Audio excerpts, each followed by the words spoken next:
Coucou, c'est Chloé. Bienvenue sur mon podcast, La Pétillance, un lieu où on parle de toi, de moi, de nos amours et de nous.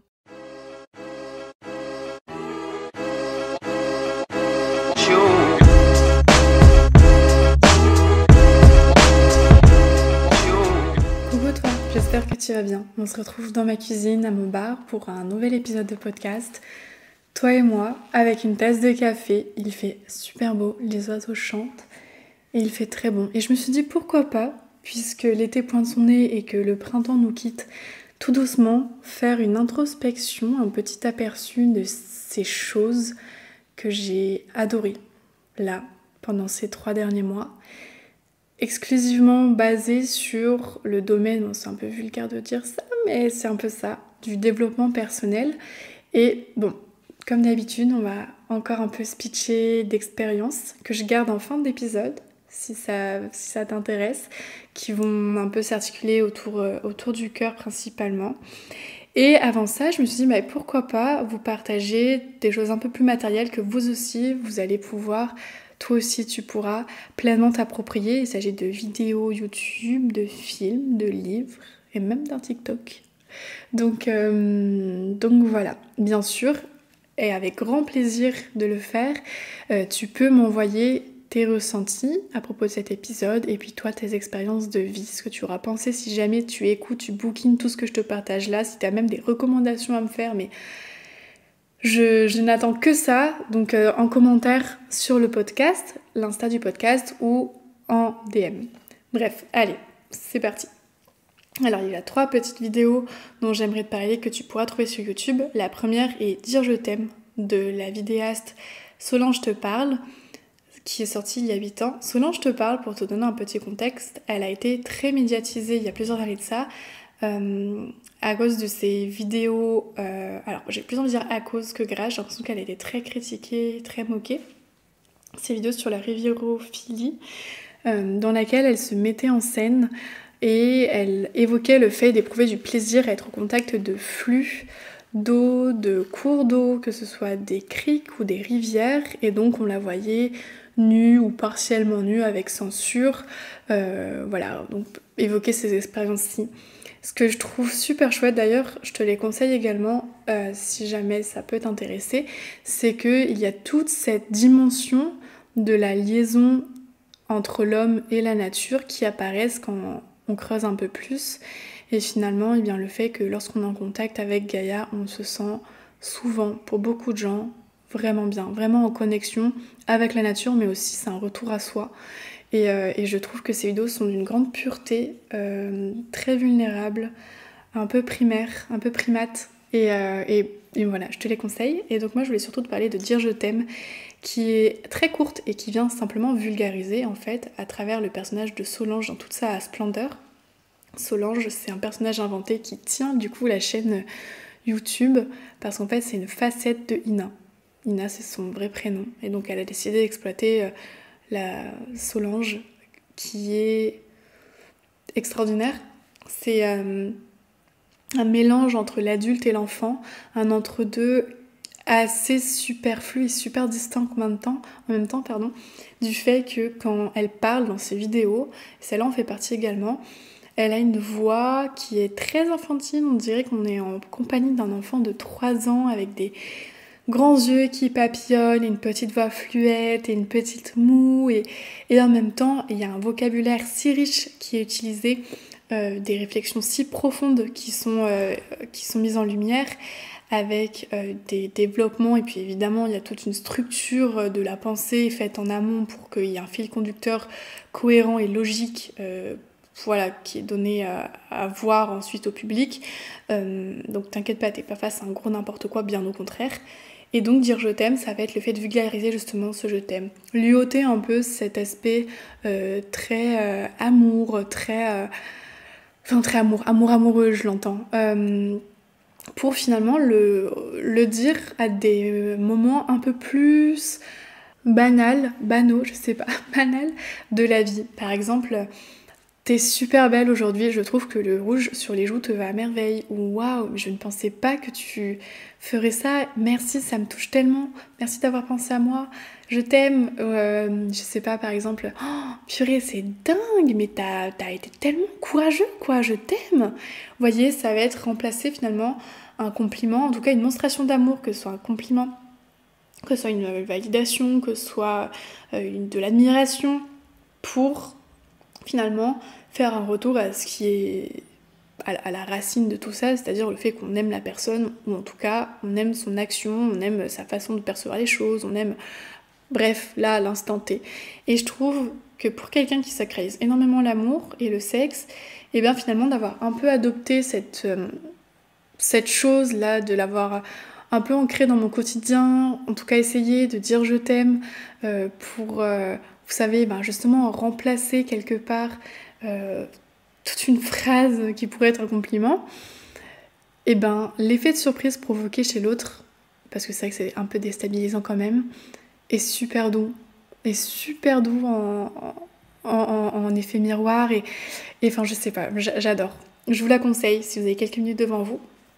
Une autre vidéo, d'ailleurs les 2 prochaines vidéos sont des vidéos qui sont très très récentes, de quelques jours à peine. Une lettre à mon ex de Dévibration, dont je vous recommande exactement le podcast parce qu'il est génial. Une lettre à mon ex, c'est une vidéo dans laquelle elle vient mettre en avant une musique qu'elle crée de toutes pièces grâce à des messages qu'elle a reçus de sa communauté d'abonnés via Instagram, si je dis pas de bêtises. Et donc ça va être une lettre articulée à son ex, mais ça pourrait être l'ex de n'importe qui finalement, parce que puisque les paroles sont prises de plein de personnes, ça parle à tout le monde sans parler à quelqu'un en même temps. Et évidemment, il va y avoir tout un remaniement qui va être fait, de telle sorte à ce que ce soit agréable à l'oreille, que tout s'accorde bien en soi. Et on assiste donc tout à ce processus de construction de la chanson et de la musique, et à la fin, on a donc le résultat qui est accompagné d'images d'elle, simples, et je trouve que ça va tellement bien avec les paroles, c'est tellement l'énergie de la chanson, de quelque chose de simple, avec quelques changements par-ci, quelques changements par-là, mais qui laisse vraiment la place finalement à la chanson de prendre le dessus sur tout, les paroles sur tout, et j'espère franchement que ça se retrouvera sur Spotify parce que j'aime énormément, et encore une fois, puisque ça parle à tout le monde mais à personne à la fois, ça vient quand même te parler à toi. Et voilà, ça m'a fait penser à quelques personnes et ça m'a fait vraiment plaisir, ça m'a fait vraiment du bien.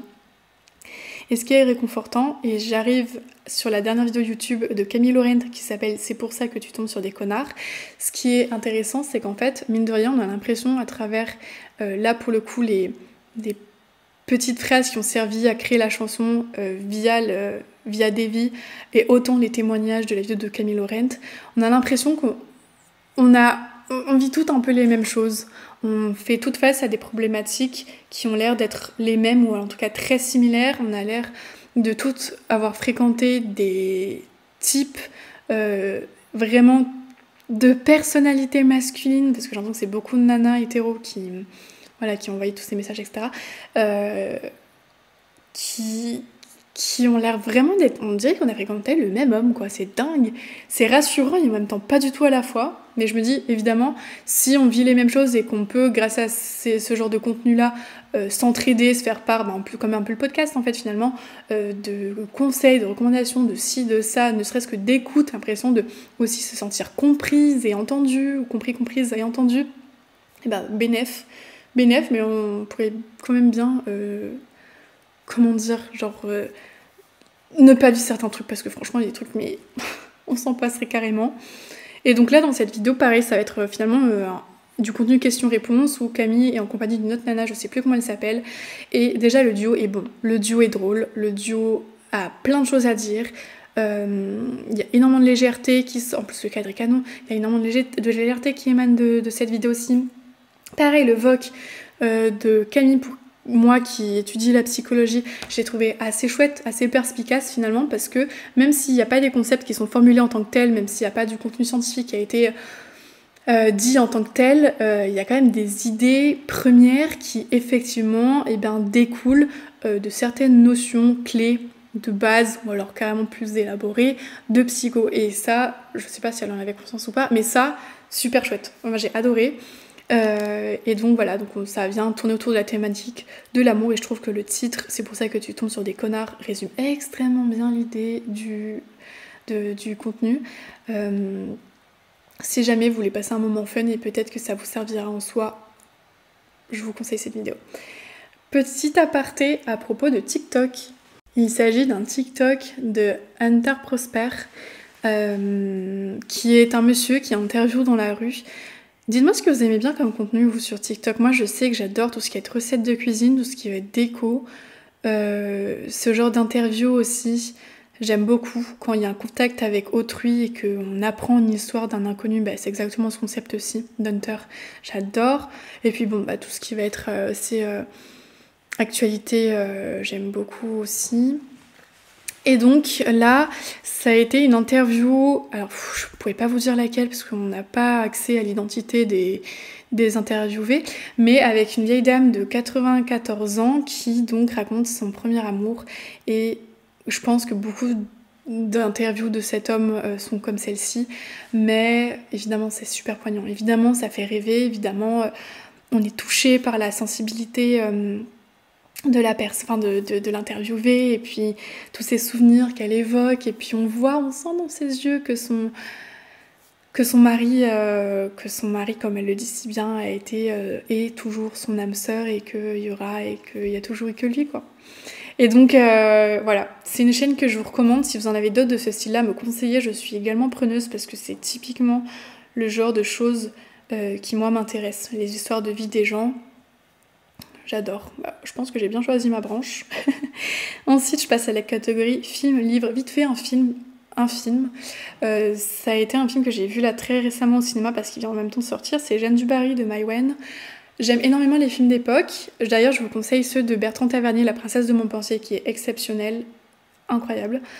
Et j'aime globalement les films qui se rattachent à des personnages historiques, à des faits historiques, remanié souvent d'une façon à l'eau de rose, romantisé, pourquoi pas. Mais là, ce qui a été intéressant, c'est qu'il y a une vraie empreinte politique derrière. C'est pas n'importe quoi. Je pense que d'avoir choisi l'histoire de Jeanne du Barry, tout simplement parce que, et d'ailleurs je crois qu'elle a été assez critiquée en tant que productrice, réalisatrice femme, etc. Mai Wen. Mais Jeanne du Barry, c'est donc un personnage qui a été à la cour sous le règne de Louis XV parce qu'elle était sa première maîtresse et sa favorite. Et c'est un personnage très fort. C'est un personnage qui est empreint d'audace, qui aime le sexe, qui est assez volatile, qui est plein d'idées, qui est extrêmement cultivée. Elle fait vraiment preuve d'un altruisme. Cette personne est folle. Elle s'intéresse à la littérature et à l'art. Enfin, vous voyez ce que je veux dire. J'ai envie de vous dire, beaucoup de femmes s'intéressaient à ça à cette époque-ci. Mais là, c'était vraiment fait de façon où ça dépassait ce qui était demandé à travers le protocole. C'était vraiment à but personnel. D'ailleurs, avant même d'insérer la cour, elle était déjà vraiment tournée vers ces domaines-ci. Et donc, Jeanne du Barry, ça va être le reflet de la femme actuelle, je trouve. On se fait tous des interprétations des films qu'on voit, etc., au ciné ou ailleurs. Mais de mon opinion, ça fait sens que de parler de cette personne en particulier, puisque en dehors de la forme du film, qui est d'ailleurs très chouette, je reviendrai dessus dans 2 secondes, mais dans le fond du fond, ce qui est mis en avant, c'est le fait que ce soit une femme qui est face à un homme qui a plein de maîtresses. Certes, c'est le roi, mais ça reste un homme. Qui a plein de maîtresses et qu'à lui, on lui dise rien. Elle, c'est une femme, elle va se tenir comme ci, comme ci, comme ça, comme ça. Et en fait, ça vient juste, simplement, mettre en avant le fait que les hommes sont excusés, entre guillemets, alors pas forcément excusés, mais en tout cas, on leur tient moins rigueur de certains faits, alors que les femmes, pour plein d'autres choses, sont un peu plus tenues par le cou. Et j'ai trouvé ça assez chouette de le rappeler à travers des faits historiques. Et en même temps, il y a toute cette dimension très romance, évidemment, entre Jeanne du Barry et Louis XV, qui est donc interprétée par Johnny Depp, qui permet, du coup là c'est vraiment plus dans la forme, de lui laisser toute sa place, parce qu'en fait il a très peu de répliques. C'est limite un roi qui est assez... qui a un rôle assez effacé en fait dans le film, et ça permet de vraiment mettre ce personnage, cette femme, cette personnalité carrément en avant et montrer l'impact qu'elle a eu sur la vie du roi, l'impact qu'elle a eu à la cour, et puis le fait que c'était, bon, clairement on peut la catégoriser de personnage. Je pense que ça a été l'un des personnages à ce moment-là, juste avant la Révolution française, qui clairement a permis de déboucher à toutes ces revendications, tous ces droits, etc. féministes. Et donc voilà, donc j'ai trouvé que le patriarcat était plutôt, et donc tout ce qui en découle et qui est encore actuel là maintenant dans notre société, a été plutôt bien représenté, mais avec délicatesse, vous voyez, à travers des faits historiques, donc c'est pas non plus du trop inventé, n'importe quoi. Bref, j'ai trouvé ça très chouette, et puis en dehors de ça, dans ce qui va être le cadrage, la façon de présenter le film, vous savez, avec un narrateur qui se pitch un peu, qui énonce des dates, qui énonce des faits historiques, etc., qui est propre au film d'époque, chouette, vraiment moi j'adore. Les costumes sont magnifiques, évidemment ça se passe à Versailles, donc on ne peut qu'être époustouflé par la beauté des lieux. Le protocole aussi a été assez moqué, moi ça me fait... j'adore vraiment tout ce qui va être, toutes les règles qui ont été instaurées à travers le protocole que devait respecter l'aristocratie, la monarchie. Je trouve ça fascinant. Bref, je vous le recommande 1000 fois. 3 livres que j'ai lus au cours du coup de ces 3 derniers mois. Donc il y en aurait un qui s'appelle L'âge de détruire, qui est le plus récent, de Pauline Perrade. Extraordinaire. On part sur 3 romans. Celui-là est un... Alors je sais pas s'il est autobiographique, je ne pense pas qu'il soit autobiographique. En tout cas, le fait étant qu'on est face à une narratrice de 7 ans, puis à une narratrice de 30 ans, tout simplement parce que 20 ans entre les deux sont écoulés, et sont mis en lumière, divers concepts psychos, dont la sexualité infantile, dont la mauvaise mère, une mère abusive, par des comportements incestueux, par une dépression chronique prenante sur sa relation avec son enfant, des schémas familiaux qui sont répétés, et puis il y a beaucoup de symbolisations assez intéressantes. Par exemple, on assiste à 3 bagues qui sont transmises de mère en fille, donc un héritage familial, qui viennent représenter justement cette répétition des schémas familiaux, et puis l'appartement dans lequel se passe beaucoup l'histoire, appartement que la mère décide d'acheter, etc., est très révélateur, puisqu'en fait il vient illustrer sa maladie, la dépression chronique et tout ce qui est engrainé à cause de ça, du fait qu'elle le range et qu'elle se sente pas bien, et qu'en fait elle le dérange, et puis en fait elle veut le vendre rapidement, puis en fait je le vends pas. Enfin, vous voyez ce que je veux dire, ça fait vraiment écho à plein de problèmes en fait psycho de ce personnage-ci qu'est la mère. Et il y a des scènes qui ont été très troublantes pour moi, qui sont rapprochées au sexe, tout simplement parce que on est face quand même à un contexte d'inceste entre une mère et son enfant, un déni total par rapport à ça, et en même temps à un moment donné on se demande si elle n'est pas quand même profondément consciente de la gravité de ses actions envers son enfant. Enfin, bref, j'ai adoré ce livre qui s'inscrit complètement dans le domaine de la psychologie familiale, psychologie de l'enfant également. Je vous le recommande 100 fois si ça peut vous intéresser. Juste attention, petit avertissement, c'est pas facile à lire. Personnellement, j'ai beaucoup pleuré, ce qui montre que c'est un bon livre. Carrément. Si le livre vous fait vraiment, vous provoque en vous des émotions fortes, que ce soit de la joie ou autre chose, ou de la colère ou du dégoût, c'est que c'est un bon livre pour vous. Et ça a été un bon livre pour moi, et je ne peux que vous le conseiller. Voilà, juste, il y a des passages un peu troublants. Ensuite, ça a été Tout quitter, de Anaïs Vanel, qui se passe en Bretagne. C'est marrant, j'ai l'impression que j'ai un lien assez étrange avec la Bretagne. Je n'y suis jamais allée, pourtant on m'a proposé 10 fois d'y aller, j'ai eu 1000 occasions d'y aller, j'ai l'impression de la connaître sans la connaître, et j'y vais là très bientôt, j'ai très hâte. J'ai l'impression que j'ai une impression extrêmement étrange de rentrer chez moi, alors que je n'y suis jamais allée. Donc je pense que je vais ressentir des choses très fortes en y allant. Je pense qu'en plus je vais aller dans un endroit dont on m'a beaucoup parlé, et je pense que je vais beaucoup m'y plaire. et aussi peut-être parce que je retrouve mon petit frère, donc il y a un peu cette impression de, vous savez, de rentrer à la maison parce qu'à travers l'autre, on est aussi chez soi. Donc voilà, je pense que ça va être assez particulier pour moi la Bretagne, mais c'est vrai que ce livre-là m'a donné extrêmement envie d'y aller. Moi qui étais un peu dubitative au début sur le sujet, en fait, tout quitter, ça va être une nana qui plaque tout dans sa vie et qui décide, à cause de problèmes intrafamiliaux, etc., de prendre une semaine et d'aller se recueillir dans une abbaye auprès de sœurs. Et dans cette abbaye, elle fait des rencontres qui viennent forcément marquer sa vie d'une façon ou d'une autre avec des personnes de son âge. Il me semble qu'elle est trentenaire à ce moment-là. Et je me demande si c'était pas un roman autobiographique d'ailleurs. Et des personnes beaucoup plus âgées. Et finalement, à travers toutes ces descriptions des paysages, de falaises rocailleuses, de sable, de vent, de tempête, de pluie, de ciel nuageux, etc. Et puis en même temps, l'abbaye qui est représentée comme assez froide et qui a l'air d'être vraiment son havre de paix en fait, qui est froide en tant qu'abbaye avec ses pierres glacées, et puis en tant que telle, en tant que telle justement non, de façon un peu plus réflexive, c'est vraiment cet endroit dans lequel elle se sent bien et qui vient vraiment faire en sorte qu'elle déconnecte pour mieux se reconnecter avec elle-même et avec sa vie, et CEUX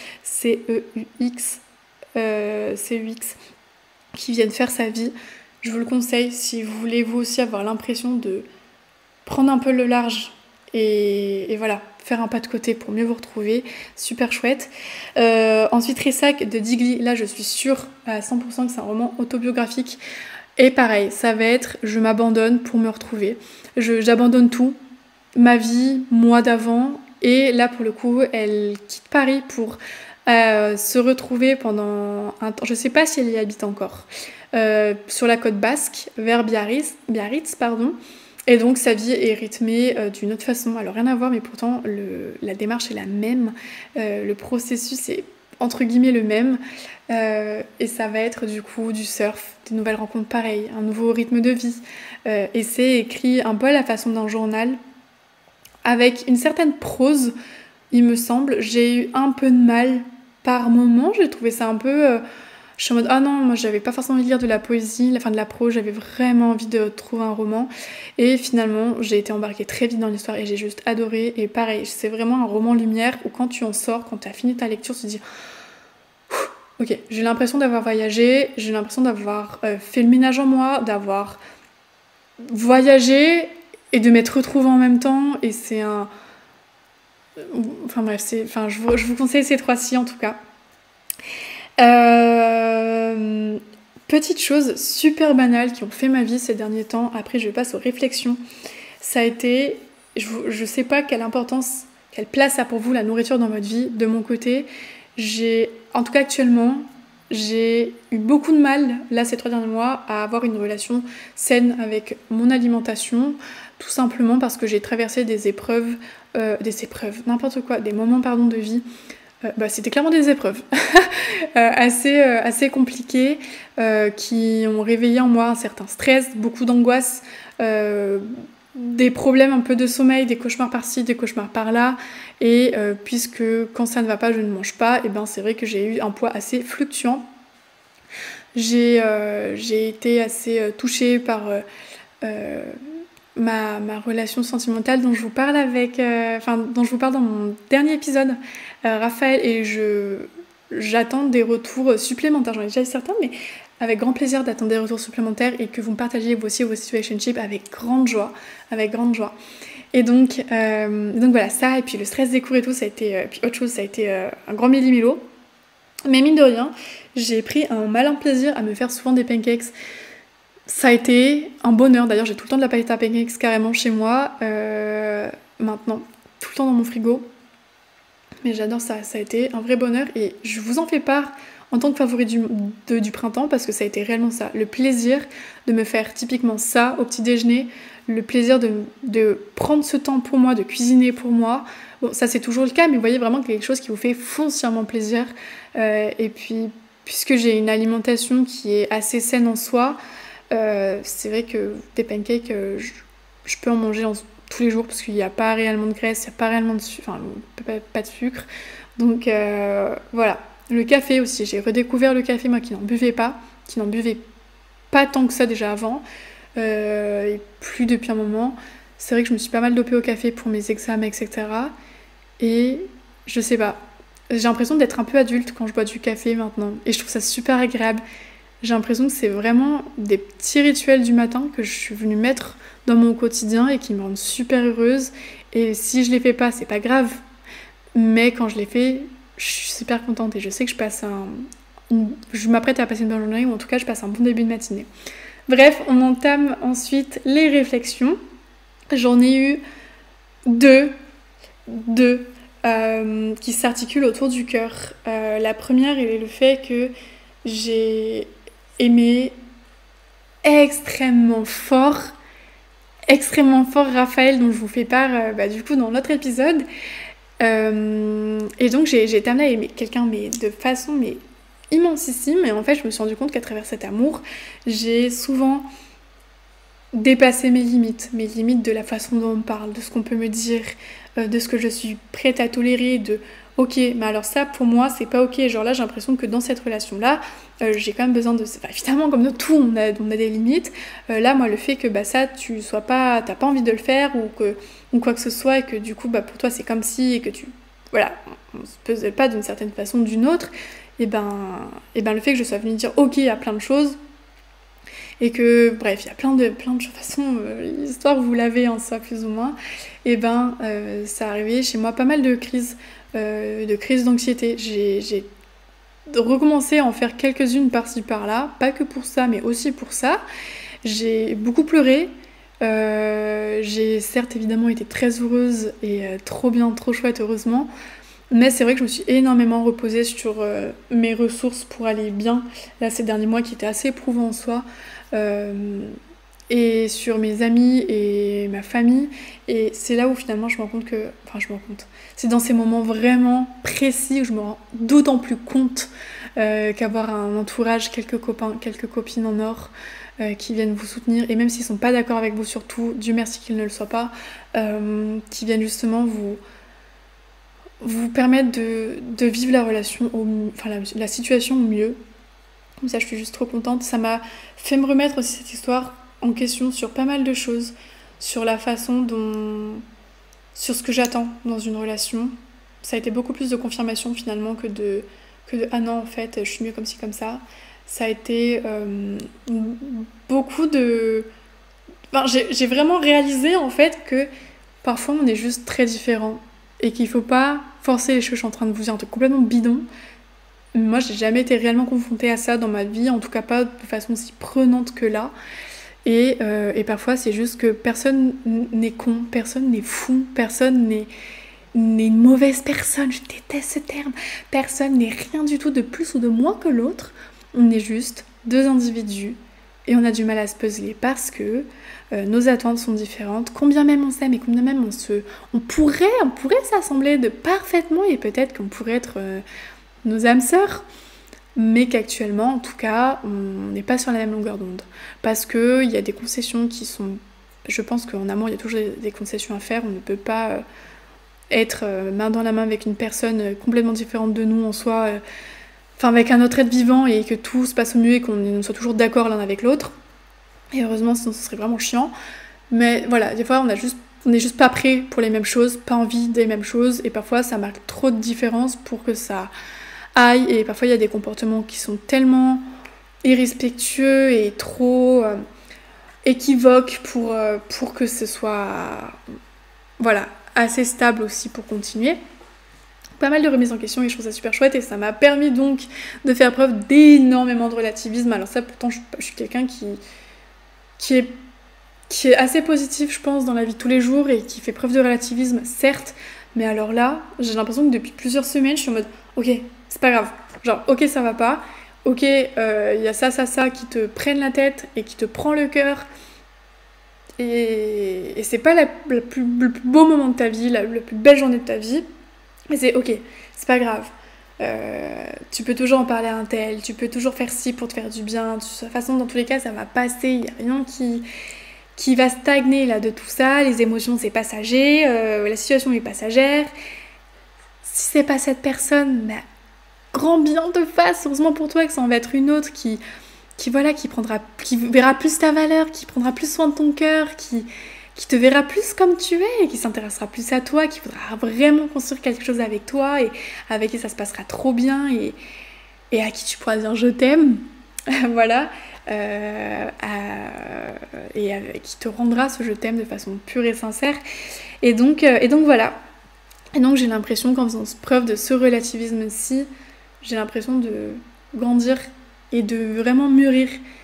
Et il n'y a rien d'anormal à ce que je dis finalement, parce que c'est vrai qu'avec l'âge, la plupart des personnes, et en plus au cours des expériences, etc., ont ce même sentiment-ci, c'est vrai, mais ce que je veux dire, c'est que c'est vraiment agréable de sentir qu'on devient plus la personne qu'on a envie d'être. Donc là, pour le coup, moi, c'est d'être quelqu'un de plus, je lâche prise.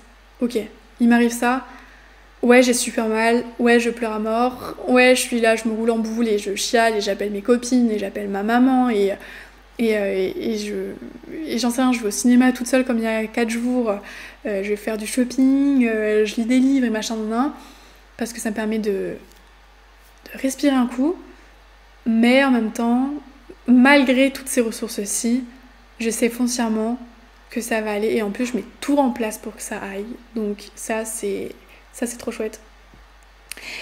Il y a eu autre chose d'assez important dans ma vie aussi récemment, ça a été la puissance des mots. Justement à travers ces échanges avec mon Raphaël et à travers d'autres personnes, mais surtout à travers cette relation-ci, ça a été le fait que les mots sont d'une force monumentale. Autant ils peuvent vous achever, le nombre de fois où j'ai entendu des choses qu'on ne m'a jamais dites, qui ont été, je trouve, horribles, vraiment des phrases assassines. Et en tout cas, c'est comme ça que moi, c'est l'effet que ça m'a fait, qui sont vraiment venus me bouleverser. Et en fin de compte, des mots qui... Enfin, je parle pas que de phrases assassines à travers la bouche de Raphaël, mais beaucoup de sa bouche, etc. Et d'autres phrases, d'autres mots plus doux, mais d'un confort, d'un velours extrême. Je me dis que waouh. C'est vrai que je pense que beaucoup de choses s'articulent et se montrent et on rend... en fait, comment dire... Beaucoup de sentiments, etc., d'intérêts, etc., sont rendus compte à travers les actions des gens, mais je trouve que les mots ont quand même toute leur place, évidemment, même si on trouve que les mots ont moins d'importance, moins de valeur que les actions. Je suis mitigée, je suis d'accord, mais en même temps, je trouve que un mot, ça fait mal, comme un mot, ça peut provoquer en vous le plaisir le plus extrême, ou le sentiment le plus extrême de joie. Et voilà. Je trouve que... j'ai été très marquée par beaucoup de mots qui ont été dits ces 3 derniers mois. Et voilà, ça a été ma petite réflexion. Et pour finir, pour faire un écho au début du podcast où je parlais de dire je t'aime de Solange, j'ai été beaucoup amenée à dire je t'aime ces derniers temps. Et j'ai l'impression que c'était des je t'aime très... c'était toujours très vrai. Mais là, j'ai envie de dire, c'était tellement pensé et que chaque atome de mon corps transpirait ce je t'aime. Et à chaque fois que ma langue se déployait pour le dire, c'était tellement vrai à chaque fois. Et je me dis, mais en fait, pour moi, avec moi, te dire je t'aime, je suis trop contente de le faire en fait. Ça me fait vraiment plaisir d'aimer et de sentir que je peux aimer de façon aussi intense et aussi saine entre guillemets, parce que même si la relation est un peu bâclée, un peu machin, un peu nanan, même si toi tu me rends pas cet amour ou tu fais de la dé ou qu'importe, moi, comment je vois les choses, moi comment je ressens les choses pour toi, c'est tellement sincère, c'est tellement vrai. Et ça me fait très plaisir de te partager mes sentiments. Ça me fait du bien et j'ai envie que tu saches que je t'aime parce que bordel, je t'aime et j'espère que t'es heureux et tu te sens ok et tout ça, de recevoir cet amour-ci. Mais ce que je veux dire, c'est que dites je t'aime aux gens que vous aimez. N'ayez pas peur. Ça reste 3 petits mots. Et même si ça a beaucoup de sens selon certaines situations, parfois vous pouvez aussi vous laisser aller et le dire sans que ça ait tant de sens. Mais dans ce cas-là, il faut que ce soit clair pour tout le monde, n'est-ce pas ? Mais ce que je veux dire, c'est que de rappeler aux gens que l'on aime, qu'on les aime, c'est tellement précieux. Voilà, on termine ce podcast sur ces petits mots. Je vous embrasse Mille fois, prenez soin de vous et bonne fin de printemps et évidemment bon début d'été. Gros bisous!